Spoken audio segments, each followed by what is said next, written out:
안녕하세요. 환자와 의사 사이를 소통해주는 통역의사 이영석입니다. 오늘 이 시간에는 식이요법을 하는 사람들의 가장 큰 고민 중에 하나죠. 저 맛있는 고기, 저 단백질 많이 먹어야 돼? 아니면 먹으면 안 돼? 이 고민들 많이 하실 겁니다. 여기에 대해서 말씀드리도록 하겠습니다. 그 소금을 많이 먹지 말라고 그랬잖아요. 소금이 나쁘다는 얘기가 아니죠. 소금이 없으면 우리는 죽습니다. 살 수가 없어요. 많이 먹지 말라는 얘기, 지나치게 먹지 말라는 얘기죠. 단백질도 마찬가지 얘기, 나쁜 게 아니에요.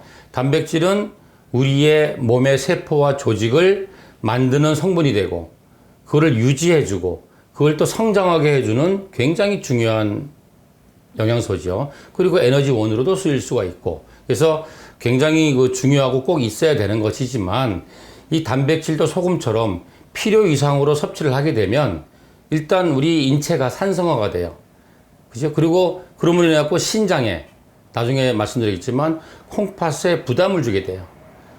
왜냐하면 우리 몸은 과도하게 먹은 남은 단백질을 배출하지 못하고 그것을 간에서 지방이나 탄수화물로 바꾸어서 저장하기 때문입니다.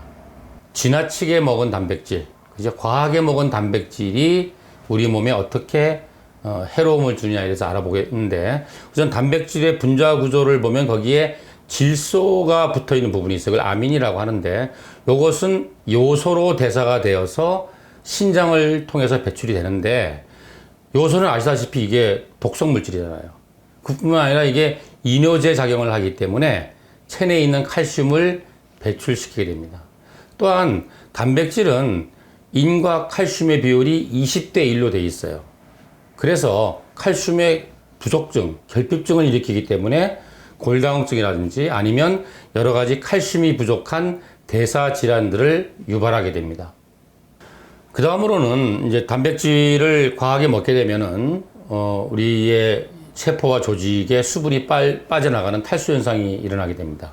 그래서 노화가 일어나게 되고 또 퇴행성 변화가 일어나게 되고 질병이 진행하게 되는 거죠.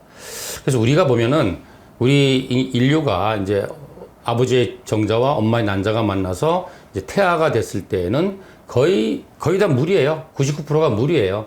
그러다가 이제 태어났을 때는 물이 많다가 성인이 되면 이제 물이 뭐 한 30에서 50% 되다가 점점 나이가 들고 노화가 되면서 전체 수분량이 줄게 되고 사망해서 시간이 지나면 빼짝 말아서 수분이 없어지는 거죠.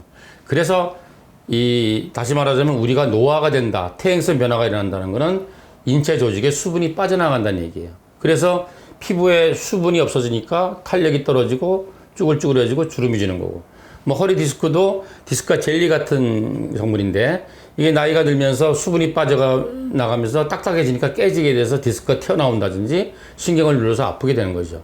또 혈관도 점점 뻣뻣해지면서 그래서 동맥경화가 되면서 뭐 고혈압이 된다든지 심근경색이 되는 거죠. 이런 문제가 있는데 이거는 우리가 모든 사람이 이렇게 눈으로 볼 수 있어요. 예를 들자면 육식을 주로 하는 서양인들과 채식 위주의 식습관을 가진 동양인들을 보시면 알 수 있을 거예요. 이 서양인들이 동양인에 비해서 훨씬 빨리 피부 노화가 일어납니다. 그거 많이 아시죠, 그죠? 그리고 동양인에 비해서 심장이나 혈관 질환이 월등히 많습니다. 이것도 육식을 많이 해서, 즉 동물성 단백질을 많이 먹어서 그렇다. 뭐 이런 건 뭐 논문이 엄청나게 많죠. 그리고 이제 단백질의 대사는 여러 가지 다양한 호르몬에 의해서 조절이 되는데, 우리가 이제 나이가 한 30이 넘어가면은 성장 호르몬이 급격하게 줄어들게 됩니다.